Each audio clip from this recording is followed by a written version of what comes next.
Hello dear students, today we will discuss here past chain back effect. Dear students, हमने अपने previous lecture में जीमन effect को study किया था. ठीक है, जीमन इफेक्ट में हमने दो टाइप की थी, नॉर्मल जीमन इफेक्ट और एनोमलस जीमन इफेक्ट.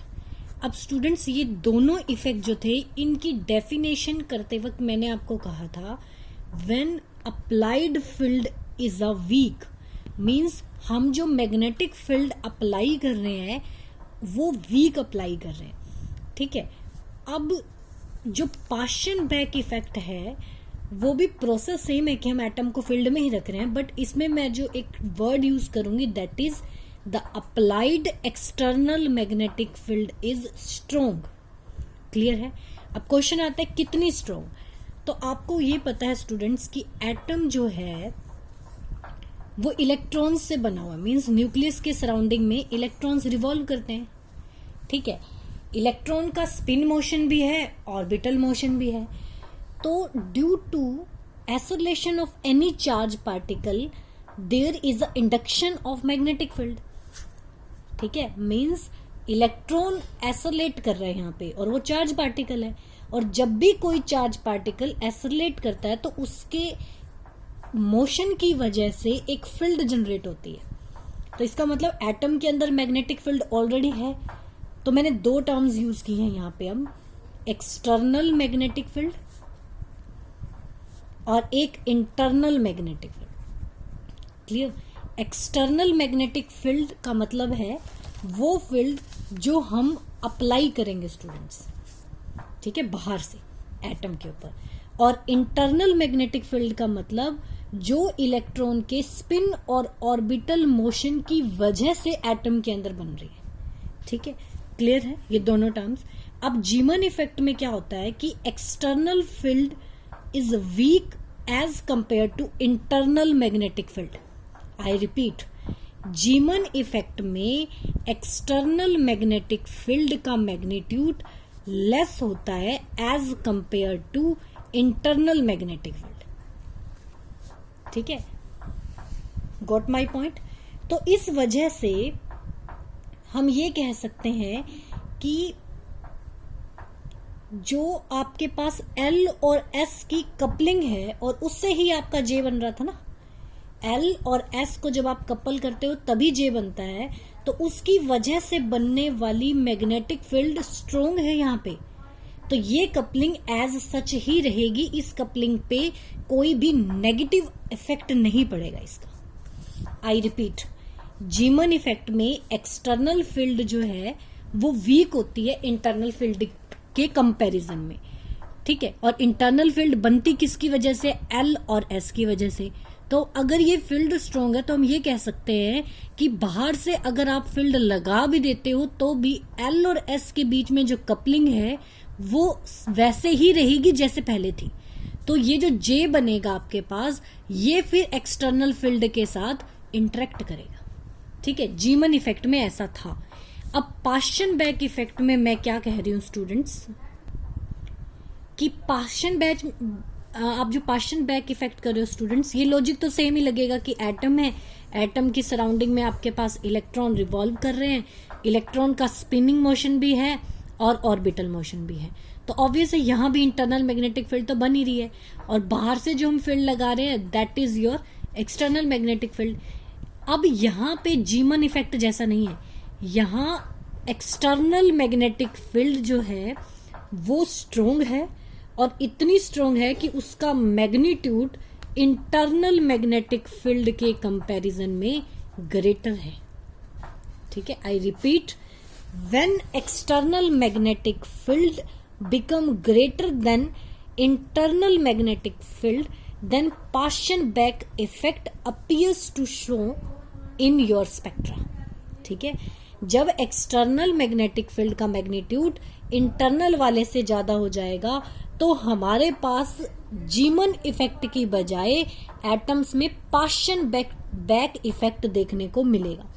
होगा क्या, इंटरनल मैग्नेटिक फील्ड अगर वीक है एक्सटर्नल के कंपैरिजन में तो L और S के बीच की कपलिंग ब्रेक हो जाएगी स्टूडेंट्स. क्लियर है, एल और एस की वजह से बनने वाली फील्ड अगर वीक है तो बाहर वाली फील्ड उन दोनों की कपलिंग को ब्रेक कर देगी। मीन्स अब हमारे पास जे नहीं बनने वाला, ठीक है। तो जे जब बना ही नहीं तो इसके साथ इंटरेक्ट कैसे करेगा, नहीं करेगा। अब एल सेपरेटली एक्सटर्नल फील्ड के साथ इंटरेक्ट करेगा और एस सेपरेट एक्सटर्नल फील्ड के साथ इंटरेक्ट करेगा। अगर आप उसको एक डायग्राम में बनाना चाहो स्टूडेंट्स तो आप ऐसे बना सकते हो कि हमारे पास ये एक्सटर्नल मैग्नेटिक फील्ड है बी, ठीक है। कई बुक में इसकी नोटेशन एच दी हुई है, कई में बी दी हुई है, वो देख लेना आपने क्या रखनी है। अब एस वेक्टर इसके सराउंडिंग में सेपरेटली रिवॉल्व कर रहा है स्टूडेंट्स, ठीक है, और एल वेक्टर सेपरेट रिवॉल्व कर रहा है इसके सराउंडिंग में। क्लियर। तो एस का कंपोनेंट इस डायरेक्शन में जो बनेगा उसको हम एम एस बोलेंगे और एल का जो कंपोनेंट इस डायरेक्शन में बनेगा उसको हम एम एल बोलेंगे। और ये चीज आपको पता है कि एम एस क्या होता है, एस स्टार कॉस थीटा, और एम एल क्या होता है, L star cos theta. Clear है। मैंने यहाँ पे जे को रिवॉल्व नहीं करवाया, मैंने एल को अलग से रिवॉल्व करवाया है और एस को अलग से रिवॉल्व करवाया है। This is known as Paschen back effect. Clear है। I repeat it, when external magnetic field become greater as compared to internal magnetic field, the coupling between L and S component broke out. Clear? Then both of them are quantized separately, not collectively. ये दोनों separate हो गए, ठीक है। Clear है। They become independent to precise surrounding the B. अब ये दोनों जब कपल ही नहीं कर रहे तो एक दूसरे से इंडिपेंडेंट हैं और इंडिपेंडेंट होकर ये सेपरेटली प्रिसीज करेंगे बी के सराउंडिंग में, and this effect is known as Paschen back magnetic field effect. Got my point. तो हमने यहाँ पे पॉइंट्स को जो मैंने स्टडी किया मैं उसको समअप कर देती हूँ स्टूडेंट्स मैंने ये समअप करके लिख दिया है कि एक्सटर्नल मैग्नेटिक फील्ड अगर उसका मैग्नीट्यूड कम है इंटरनल के कंपैरिजन में तो एल और एस की कपलिंग ब्रेक नहीं होगी और उसको कपल करके जो रिजल्टेंट बनेगा जे वो बी के सराउंडिंग में प्रिसीज करेगा। ऐसी सिचुएशन जब बन जाए that is known as Zeeman effect, और उसका डायग्राम आप इस तरह से बनाओगे। जे का एक्सटर्नल मैग्नेटिक फील्ड की डायरेक्शन में जो कंपोनेंट होगा दैट इज एम जे, और एम जे की वैल्यू वही सेम जे स्टार कॉस थीटा। क्लियर। अब अगर सेकेंड केस बनेगा हमारे पास स्टूडेंट्स, सेकेंड केस बनेगा कि एक्सटर्नल मैग्नेटिक फील्ड इंटरनल के कंपैरिजन में ग्रेटर है तो एल और एस के बीच की कपलिंग ब्रेक हो जाएगी। तो जे हमारे पास फिक्स वैल्यू का बनेगा ही नहीं, अगर थोड़ी बहुत इंटरेक्शन की वजह से बन रहा है तो वो बात अलग है। तो एल और एस इंडिपेंडेंट हो जाएंगे एक दूसरे से, तो एल सेपरेटली प्रिसीज करेगा और एस सेपरेटली प्रिसीज करेगा। तो हमारे पास इस तरीके का डायग्राम बनेगा स्टूडेंट्स, और इस इफेक्ट को हम बोलेंगे पाशन बैक इफेक्ट, जो मैं आपसे अभी डिस्कस कर रही हूँ। तो स्टूडेंट्स अब हम इसकी डेरिवेशन स्टार्ट करते हैं। ये चीज आपको पता है, एम एस की तो दो ही वैल्यूज होती हैं, एक +1/2 और एक -1/2, और एम एल की वैल्यूज आपके पास -L से +L होती हैं। अब डियर स्टूडेंट्स हम इसकी डेरिवेशन करते हैं। डेरिवेशन से हम स्टडी करेंगे कि पाशन बैक इफेक्ट में सिंगल लेवल कितने लेवल में स्प्लिट होगा और कैसे स्प्लिट होगा। स्टूडेंट्स अब हम निकालना चाहते हैं कि एटम्स के जो एनर्जी लेवल हैं वो किस तरीके से शिफ्ट कर रहे हैं। तो मैंने एनर्जी शिफ्ट को डेल्टा ई से डिनोट किया है, और ये एनर्जी शिफ्ट क्यों हो रहा है, क्योंकि एल और एस दोनों ही बी के सराउंडिंग में प्रिसीज कर रहे हैं। तो मैंने दोनों की ही एनर्जी को लिख लिया है। अब इन दोनों को जब आप समअप करोगे तो आपके पास टोटल एनर्जी शिफ्ट आ जाएगा due to spin motion as well as due to orbital motion. तो स्टूडेंट्स इंटरेक्शन एनर्जी का फॉर्मूला क्या होता है ये आपको पता ही है कि हमें सबसे पहले प्रिसीजनल फ्रीक्वेंसी लिखनी होती है, ठीक है, जिस फ्रीक्वेंसी से आपका वेक्टर प्रिसीज कर रहा होता है। साथ में जिस वेक्टर की इंटरेक्शन निकालनी है उस वेक्टर का इसकी डायरेक्शन में कंपोनेंट जो होता है वो लेना है, ठीक है। वो आपको पता है क्या है, एम एल, ठीक है, इसको हम बोलते हैं projection of L star on B. और ये चीज तो आपने डायग्राम में पढ़ी ही है, जैसे आपके पास ये बी है, ये एल है, तो इसकी प्रोजेक्शन इस डायरेक्शन में कितनी होगी, एम एल ही होगी ना, ठीक है। और एम एल को आप लिख सकते हो एल स्टार कॉस थीटा, ये चीज भी आपको पता है ना, एम एल का फॉर्मूला क्या होता है, एल स्टार कॉस थीटा। तो आपके पास ये चीज आ गई। सेम ऐसे ही अगर इसको भी कर रहे हो आप, तो पहले उसकी फ्रीक्वेंसी, साथ में उसकी प्रोजेक्शन अप्लाइड मैग्नेटिक फील्ड पे, तो उसकी प्रोजेक्शन एम एस हो जाएगी स्टूडेंट्स, क्लियर। अब हम इनकी वैल्यू पुट करें तो हमारे पास एम एल की वैल्यू क्या होती है, एल स्टार कॉस थीटा, और इसकी वैल्यू क्या होगी आपके पास, एस स्टार कॉस थीटा। अब थीटा एंगल, ये एंगल किसके बीच में, एल और बी के बीच में, और ये एंगल आपके पास किसके बीच में है, एस और बी के बीच में। तो थीटा ना लिखते हुए मेरे अकॉर्डिंग आप ऐसे लिख सकते हो, दिस वन स्टूडेंट्स, ये तो जनरल फॉर्मूला लिखा था मैंने थीटा थीटा, एक्चुअल में ये थीटा एल और बी के बीच का एंगल है, और ये थीटा एस और बी के बीच का एंगल है। तो आप थीटा 1 थीटा 2 लिखो, या इससे बेटर तो मुझे ये लगा कि आप इस तरीके से लिख लो, इससे आपको रिप्रेजेंट भी करने में दिक्कत नहीं आएगी। यहाँ पे मीन्स ये एंगल किसके बीच में है, एल स्टार और बी के बीच में, और ये एंगल एस स्टार और बी के बीच में। फिर मैंने यहाँ एल और एस की वैल्यू भी पुट कर दी स्टूडेंट्स, एल की value L star H cut और एस की value S star H cut. आपको पता है एल स्टार क्या होता है, root L into L plus 1, ठीक है। एस स्टार क्या होगा, इसी तरह एस स्टार भी आपके पास आएगा root S into S plus 1, और एच कट का मतलब यहाँ पे यही है एच अपॉन 2 पाई, ठीक है। अब स्टूडेंट हमें इन दोनों की वैल्यू भी पुट करनी है, तो आपने ये वैल्यूज निकाली हुई है, फाइंड आउट की थी आपने सेकेंड यूनिट में, अगर आपको ध्यान हो तो, that is known as Larmor theorem. Larmor theorem से हमने प्रिसीजनल एंगुलर वेलोसिटी निकाली थी, ठीक है। तो अगर आपको नहीं याद, तो वैसे ये याद होनी चाहिए स्टूडेंट्स आपको, तो मैं बता देती हूँ। तो स्टूडेंट्स लार्मर थ्योरम के अकॉर्डिंग ओमेगा एल की वैल्यू होती है ई बी बाई 2m, और ओमेगा एस की वैल्यू होती है twice of e B by 2m, means spin की जो आपके पास प्रिसीजनल एंगुलर वेलोसिटी होगी दैट इज डबल, ठीक है, as compare to precessional angular velocity of orbital vector, clear है। अब ये दोनों वैल्यूज मैं इस एक्सप्रेशन में पुट कर रही हूँ स्टूडेंट्स, तो हमारे पास डेल्टा ई की वैल्यू बन जाएगी this one students, M L और एम एस की वैल्यू पुट करने के बाद हमारे पास डेल्टा ई का एक्सप्रेशन ये बन गया है। अब इसमें से e h cut by 2m common आ सकता है, वो स्टूडेंट्स मैं बाहर कॉमन निकाल रही हूँ। This one students, E B H cut by 2m, ये टर्म दोनों में ही आ रही थी, फर्स्ट में भी और सेकंड में भी, मैंने इस चीज को बाहर कॉमन रख लिया।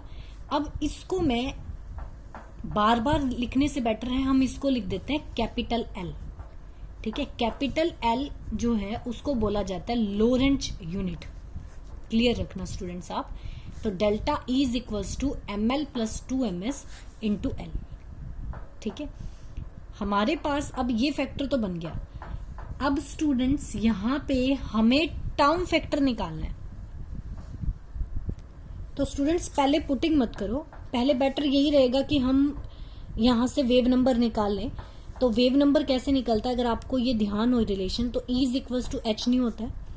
एच न्यू को आप लिखते हो एच सी अपॉन लेमडा, तो 1 अपॉन लेमडा आपके पास आता है E divide by H C. और वेव नंबर क्या होता है, वेवलेंथ का रेसिप्रोकल ही होता है ना, तो आपके पास ये आ जाएगा ई अपॉन एच सी। और जो टर्म फैक्टर हम निकालते हैं, टर्म वैल्यू जो हम निकालते हैं, that is negative of the wave number, ठीक है। तो पहले हम अगर वेव नंबर निकालने की कोशिश करें तो मीन्स हमें इस पूरी इक्वेशन को किससे डिवाइड करना पड़ेगा, एच सी से। तो हम ऐसे करते हैं ना, इस एच कट को पहले ओपन कर लेते हैं, तो यहाँ आ जाएगा एच कट, एच कट को ओपन करोगे तो यहाँ एच इंटू में 2 पाई, ठीक है।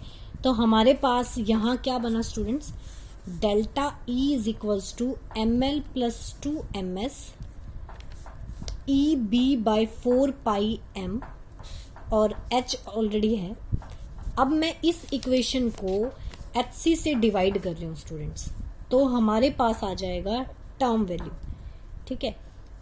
तो ये बनेगी आपके पास, चलो वेव नंबर बनेगा ना पहले, ये हमारा वेव नंबर बन गया, ठीक है, क्योंकि वेव नंबर ही होता है ना hc से डिवाइड करने के बाद। तो H से H कैंसिल हो जाएगा, तो हमारे पास वेव नंबर की वैल्यू आएगी ml plus 2ms EB by 4πmc। ठीक है, H से H हमारा कैंसिल हो चुका है। अब हमें पता है टर्म फैक्टर क्या होता है, नेगेटिव ऑफ वेव नंबर होता है। ठीक है, तो मैं लिख सकती हूं यहाँ पे, मैंने क्या बोला, term factor is a negative of wave number, means this.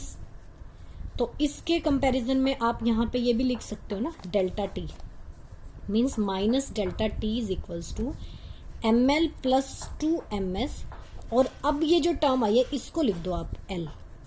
ठीक है, that is known as Lorentz unit, और लोरेंट्ज यूनिट का फॉर्मूला क्या बना, EB बाय 4πmc। स्टूडेंट्स इस बात का ध्यान रखना, ये वैल्यू आपकी बुक में गलत दी हुई है या मिस प्रिंट है, वहां पे लिखा हुआ EB बाय 4πm²c, नहीं, L क्या होगा, EB बाय 4πmc। तो स्टूडेंट्स हमारे पास ये शिफ्ट आ गया in the terms of wave number. Clear है आपको? अब मान लो कि हमने, चलो ठीक है, ये तो मैं आपसे पहले भी डिस्कस कर चुकी हूं कि स्पिन ऑर्बिट कपलिंग इसमें ब्रेक हो जाती है। ठीक है, लेकिन फिर भी आइडियल केस है ना कि ब्रेक हो जाती है।